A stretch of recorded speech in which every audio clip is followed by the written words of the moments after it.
ဒီကောင်လေးအိမ်ပြန်ရောက်တဲ့အခါသူ့အိမ်တကားမှာစပရေးဘူးနဲ့ညစ်ပတ်စွာရေးချစ်ခံထားရတာကိုတွေ့လိုက်ရပြီးခေါင်မိုးထက်လို့ရေးထားတဲ့မက်စုလိုလေးတစ်ခုကတ်ထားတာကိုတွေ့ရပါတယ်။သူ့အပေါ်ထက်ကိုတက်သွားတဲ့အခါအဲ့ဒီမှာလူမိုက်တချို့ကိုတွေ့လိုက်ရတယ်။အဲ့ဒီလူမိုက်တွေကသူ့ရဲ့အထက်တန်းကျောင်းကသူငယ်ချင်းဖြစ်သူကိုပါဆွဲခေါ်လာခဲ့ကြတာပါ။သူတို့ကအဲ့ဒီသူငယ်ချင်းကိုတော်တော်လေးဆိုးဆိုးရွားရွားရိုက်နှက်ထားတာကြောင့်မျက်နှာလို့တောင်ခေါ်လို့မရတော့လောက်အောင်ပျက်စီးနေခဲ့ပါတယ်။ကျွန်ုပ်တို့ရဲ့ဇက်လိုက်ကောင်လေးအရန်တော်သက်ထွက်သွားပြီးမင်းတို့ကိုမင်းလူလို့ခေါ်လို့ရသေးရဲ့လားလို့မေးခွန်းထုတ်ပါတယ်။ဒါပေမဲ့သူတို့ကတော့မကြသေးခင်ကမှအဲ့ဒီခေါင်မိုးပေါ်ကနေပြုတ်ကျသေးဆုံးသွားတဲ့သူ့နတ်မလေးရဲ့အကြောင်းကိုလောင်ပြောင်နေကြပါတယ်။ဒါဟာသူတို့လှုပ်လိုက်တဲ့နောက်ဆုံးအမှားပါပဲ။သူတို့ကလူအင်အားတာစီးနဲ့ဇက်လိုက်ကိုတက်ဖို့ပြေးဝင်လာကြပေမဲ့လူအုပ်ကြီးကလေကားကနေတပြိုင်နက်တက်ဖို့စူးစမ်းနေတာကလူဦးကြောင်ကြောင်လောက်ရက်လို့ဖြစ်နေပါတယ်။လီအာဂျင်ကခေါင်မိုးပေါ်ကိုစူပါဟီးရိုးတယောက်လိုတိုက်ရိုက်ခုန်တက်လိုက်ပြီးခေါင်းဆောင်ဖြစ်သူစီကိုပြေးဝင်သွားပါတယ်။အဲ့ဒီကောင်တုတ်ပြန်ဖို့အချိန်တောင်မရလိုက်ခင်မှာပဲအာဂျင်ကသူ့ခေါင်းကိုဒူးနဲ့တိုက်ပစ်လိုက်ပါတယ်။ကျန်တဲ့လူမိုက်တွေကအာဂျင်ရဲ့ရင်မြင်မှုကိုကြည့်ပြီးအံ့အားသင့်သွားကြပေမဲ့အတိအယံမရှိစွာနဲ့ပဲထပ်မံတိုက်ခိုက်ကြပြန်ပါတယ်။လီအာဂျင်ကဘစ်ဘောလုံးနဲ့ရိုက်တာကိုရှောင်တိန်လိုက်ပြီးတလက်တီးတဲ့နဲ့အဲ့ဒီလူကိုသတိလစ်သွားစေပါတယ်။အဲ့ဒီအချိန်မှာပဲနောက်တစ်ယောက်ကနောက်ကနေဖမ်းဖို့ကြိုးစားပေမဲ့အာဂျင်ကကြုံမြင်ပြီးတားဆီးလိုက်ပါတယ်။ဘစ်ဘောလုံးကျိုးသွားတဲ့အခါလူမိုက်ကအန်တသွားပြီးအာဂျင်ရဲ့မျက်လုံးထဲကဒေါသတွေကိုမြင်လိုက်ရတဲ့အခါကြောက်လုံးလို့ဘောင်းဘီထဲစီးတောင်ထွက်မတက်ဖြစ်သွားပါတယ်။အာဂျင်ကကျိုးနေတဲ့တုပ်စုကိုကောက်ယူပြီးသူ့ကိုတပ်ပစ်မယ်လို့ချင်းချောက်လိုက်တဲ့အခါလူမိုက်ကချက်ချင်းပဲအသက်ဘေးကနေလွတ်ဖို့တောင်းပန်ပါတော့တယ်။အာဂျင်ကသူ့ကိုလွတ်ပေးလိုက်ပြီးရှုံးနိမ့်သွားတဲ့အဲ့ဒီလူတွေကိုထွက်သွားဖို့ပြောလိုက်ပါတယ်။အဓိကအချက်ကတော့သူဟာအခုသူ့သူငယ်ချင်းကိုကယ်တင်နိုင်ခဲ့ပေမဲ့အရင်ကသူ့နတ်မလေးကိုမကယ်တင်နိုင်ခဲ့တာကိုနောင်တရနေတာပါဒါကြောင့်သူ့နတ်မလေးတည်ဆုံးမှုနောက်ွယ်မှာရှိနေတဲ့သူတွေကိုလက်စားချေဖို့သူကတိပြုလိုက်ပါတယ်။အသက်19နှစ်အရွယ်မှာတင်လီအာရီဟာသူမရဲ့အလုံးစေပါရဲ့မိကြောင့်လူတိုင်းရဲ့အသေးကျော်ဖြစ်ခဲ့တာပါ။သူမဟာတလောကလုံးမှာနာမည်ကြီးနေသူဖြစ်ပါတယ်။ဒါပေမဲ့နာမည်ကျော်ကြားလာတာနဲ့အမျှသူမကိုပြုတ်ကျစေခြင်းနဲ့မနာလိုသူတွေလည်းများလာပါတယ်။သူမဟာအကျင့်စရိတ်တမကောင်းဘူးရန်ပွဲတွေမှာပါဝင်နေဆိုတဲ့ကောလာဟလတွေလူမှုကွန်ရက်မှာပြန့်နှံ့လာပါတယ်။အဲ့ဒီနာမည်ကျော်ကြားမှုကပဲသူမအတွက်ကြော်ကွင်းဖြစ်သွားပါတော့တယ်။သူမရဲ့အေဂျင်စီကလည်းဒီဆွဆွဲချက်တွေကြောင့်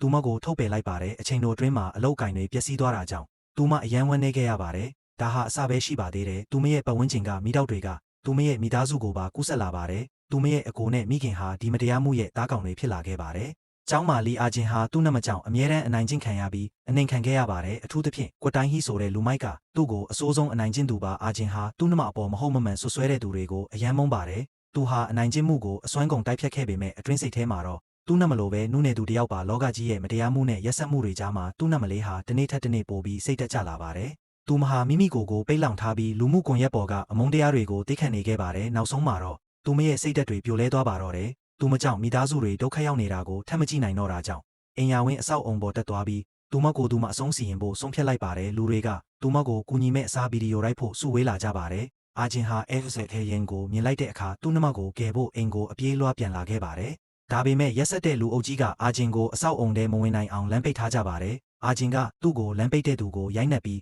ကင်မရာတွေကိုအော်ဟစ်ဆဲဆိုခဲ့ပေမဲ့နောက်ကျသွားပါပြီသူ့နှမအဆောက်အုံပေါ်ကနေပြုတ်ကျသွားတာကိုသူမြင်လိုက်ရပါတယ်သူမရဲ့ခန္ဓာကိုယ်ဟာမြေပြင်ပေါ်ကိုကြောက်မဖွယ်အတန်နဲ့အတူကျရောက်သွားပါတယ်ဒီဝမ်းနည်းစရာဖြစ်ရက်ကအဲ့ဒီမှာရှိနေတဲ့သူတွေအတွက်တော့အဲရွှေလွင့်စရာဖျော်ဖြေမှုတစ်ခုလိုဖြစ်နေခဲ့ပါတယ်သူမရဲ့မိသားစုအတွက်တော့ဒါဟာလက်စားချေရမယ့်နေ့ဖြစ်လာပါတယ်ဇာပနာပြီးတဲ့နောက်မှာတော့သူမရဲ့အမတ်တရနေရာမှာဝမ်းနည်းနေတဲ့အကိုဖြစ်သူပဲကြံရစ်ပါတယ်လူအချို့ကသူမဟာတည်တည်နေလို့တောင်ထင်မြင်နေကြပါတယ်သူမတည်ဆုံးမှုကအာဂျင်ရဲ့ရင်ထဲမှာကြီးမားတဲ့ဒဏ်ရာတစ်ခုဖြစ်သွားစေပြီးသူမကိုမကယ်တင်နိုင်ခဲ့တဲ့အတွက်သူ့ကိုယ်သူအယမ်းမုန်းတီးနေပါတယ်နှစ်ပတ်ခန့်ကြာသွားပေမဲ့ကျောင်းမှာအာရီရဲ့အကြောင်းပြောဆိုနေကြတော့ပါပဲကျောင်းသားတွေကအာဂျင်ရဲ့ရှေ့မှာတော့တိုးတိုးတိတ်တိတ်ပြောကြပေမဲ့ကောင်လေးတယောက်ကတော့မစင်မချင်းစကားပြောလိုက်ပါတယ်အာဂျင်ကတော့ဘာမှပြန်မပြောဘဲအတန်းထဲကထွက်သွားပါတယ်အာဂျင်လမ်းလျှောက်လာရင်းနဲ့သူ့နှမကြောင်သူ့ကိုအမြဲနှိမ့်ဆက်နေကြလူမိုက်တွေနဲ့တွေ့ပြန်ပါတယ်အဲ့ဒီလူမိုက်တွေကပိုက်ဆံပြက်နေတာကြောင့်အာဂျင်ကိုကစားစရာတစ်ခုလိုသတ်မှတ်ပြီးပိုက်ဆံရှာဖို့ကြံစီကြပါတယ်ဒီအချိန်မှာအာဂျင်ကခေါင်မိုးဆုံးနားမှာရက်နေပါတယ်သူ့ရဲ့မျက်နှာကပင်ပန်းနွမ်းနယ်နေပြီး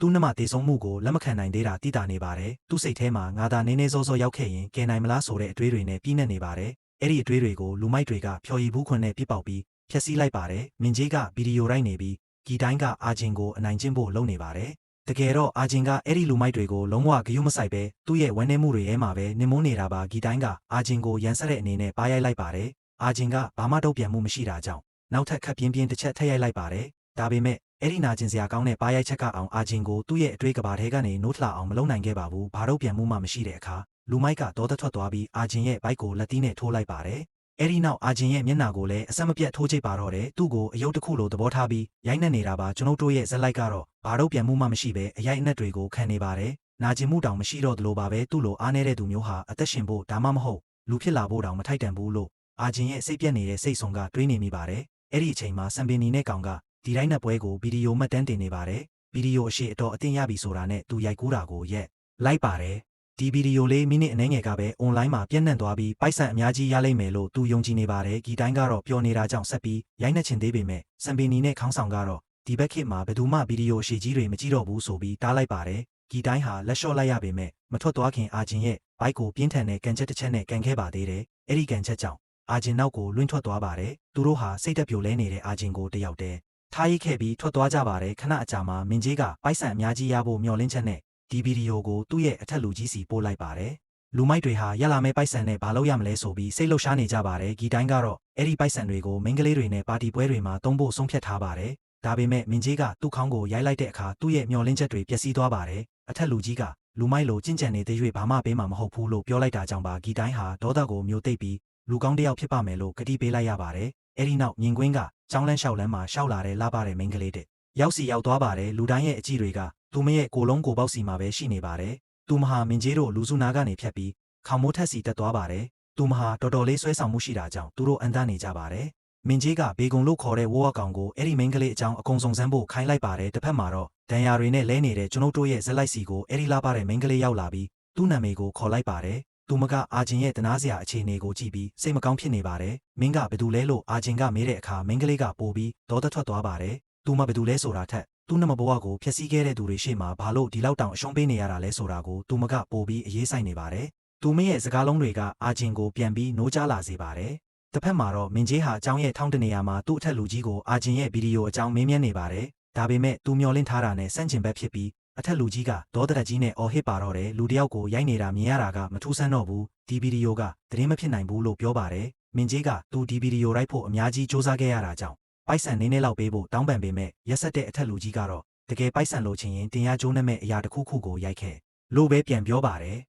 ရုတ်တရက်ဆိုသလိုခုနကစံပင်ပြာနဲ့မိန်းကလေးကသူတို့ရှိရာကိုရောက်လာပါတယ်သူမကဒီဗီဒီယိုကိုဘလောက်နဲ့ရောင်းလိုက်တာလဲလို့မေးလိုက်တဲ့အခါမင်းကြီးကြောက်လန့်သွားပါတယ်အတိတ်ကိုပြန်သွားရရင်ခေါင်းမိုးပေါ်မှာသူမကအာဂျင်ကိုနှမအတွက်ပြန်မတိုက်ခိုက်ရကောင်းလားဆိုပြီးဒေါသထွက်ခဲ့တာပါအာဂျင်ကတော့ရေမောပြီးငါနှမဒုက္ခရောက်နေတော့ကမင်းတို့ဘယ်မှာလဲမင်းလဲသူမကိုဘေးကနေကြည့်နေခဲ့တဲ့သူတွေတဲကတယောက်ပဲလို့ပြောပြီးဒေါသထွက်ခဲ့ပါတယ်ဒါကြောင့်မိန်းကလေးကဘာမှမပြောဘဲထွက်သွားခဲ့ပေမဲ့အာဂျင်ရဲ့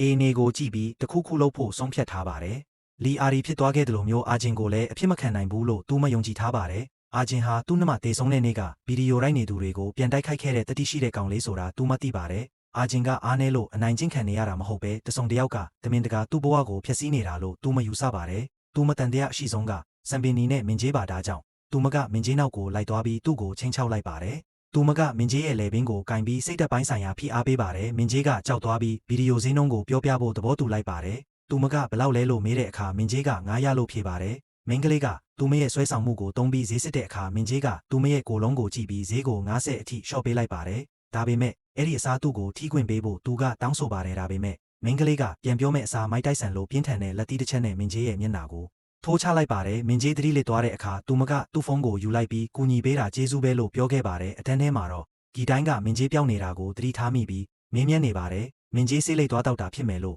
သူတို့ထင်ကြပါတယ်ပြင်းရည်နေတဲ့ဂီတိုင်းဟာမင်းကြီးနဲ့အတူဆေးလိတ်လိုက်တော့ဖို့အတန်းထဲကထွက်လာပါတော့တယ်ဂီတိုင်းအတန်းထဲကထွက်သွားတာကိုကြည့်ပြီးဆရာကလန့်អော်ပေမဲ့ဒီလူမိုက်ကတော့ဂယုမဆိုင်ပါဘူးသူ့အတွက်ဆရာအတန်းကနောက်ခံဆူညံတန်တစ်ခုလိုပါပဲသူလေကားကနေဆင်းလာတဲ့အခါခုနကလာပါတဲ့မိန်းကလေးနဲ့တိုးပါတယ်ဂီတိုင်းကဒါကိုအခွင့်ကောင်းယူဖို့ကြံစီပြီးသူမရဲ့တင်ပါကိုကင်ဖို့စူးစမ်းရင်းဘယ်သွားမလို့လဲလို့စကားစလိုက်ပါတယ်ဒါပေမဲ့အဲ့ဒီမိန်းကလေးကဒီလိုအောက်တန်းစားတွေကိုဘယ်လိုကင်တွယ်ရမလဲဆိုတာကောင်းကောင်းသိပါတယ်သူမကဂီတိုင်းကိုတွန်းထုတ်ပြီးလမ်းဖယ်ခိုင်းကရှေ့ကိုဆက်လျှောက်သွားပါတယ်အဲ့ဒီအချိန်မှာပဲသူ့ရဲ့သူငယ်ချင်းကအမောတကောနဲ့ရောက်လာပြီးအဲ့ဒီမိန်းကလေးကိုဖမ်းဖို့သူ့တပိတ်ဖြစ်သူဂီတိုင်းကိုအမိန့်ပေးပါတယ်အခွင့်ရေးသမားဂီတိုင်းကသူ့ခေါင်းဆောင်ကသူ့ကိုအော်ငေါက်ခဲ့တာကြောင့်အလကားတော့အမိန့်မနာခံချင်ပါဘူးသူကအရင်ဆုံးပိုက်ဆံလိုချင်တယ်လို့ဈေးစစ်ပြီးမှမိန်းကလေးနောက်ကိုပြေးလိုက်ပါတယ်သူကမိန်းကလေးကိုဖမ်းဖို့လက်လန်းလိုက်တဲ့အချိန်မှာပဲမိန်းကလေးကသူမရဲ့ထူးခဲတဲ့တုတ်ပြန်မှုကိုတုံးပြီးနူးညံ့တဲ့နူတဲ့ချောင်းလေးလိုပဲရှော့ခနဲရှောင်ထွက်သွားပါတယ်ဂီတိုင်းဟာအရှိန်လွန်ပြီးတော့မြေပြင်ပေါ်ကိုမှောက်လျက်လဲကျသွားပါတော့တယ်မိန်းကလေးကလဲကျနေတဲ့သူ့ကိုကြည့်ပြီးလောင်ရလိုက်တဲ့အတွက်ဂီတိုင်းပို့ပြီးဒေါသထွက်သွားပြီးသူမကိုတပ်ပြစ်မယ်လို့ချင်းချောက်ပါတယ်မိန်းကလေးအတွက်တော့ဒါကရဲစရာအကောင်းဆုံးပြက်လုံးတစ်ခုလိုပါပဲတစ်ဖက်မှာလည်းမင်းကြီးကသူမကိုအလစ်အငိုက်ဖမ်းဖို့ရှေ့ကနေပိတ်ဆို့လိုက်ပါတယ်ဒါပေမဲ့မိန်းကလေးကအယမ်းမြန်ပြီးအဆောက်အုံပြတင်းပေါက်ကနေအပြင်ကိုခုန်ချသွားပါတယ်မင်းကြီးကမိန်းကလေးတယောက်ကိုတောင်မဖမ်းနိုင်တဲ့သူ့တပိတ်ကိုဒေါသထွက်နေပေမဲ့ တကယ်တော့သူကိုယ်တိုင်လည်းသူမရဲ့ပါးရိုက်တာခံထားရတာပါသူတို့နှစ်ယောက်လုံးအဆောက်အုံပေါ်ကနေခုန်ချပြီးသူမနောက်ကိုလိုက်ကြပါတယ်ဒါပေမဲ့သူမကလမ်းချိုးတစ်ခုကိုကွေ့လိုက်တဲ့အချိန်မှာပဲအခြေအနေကရုတ်တရက်ပြောင်းလဲသွားပါတယ်သူ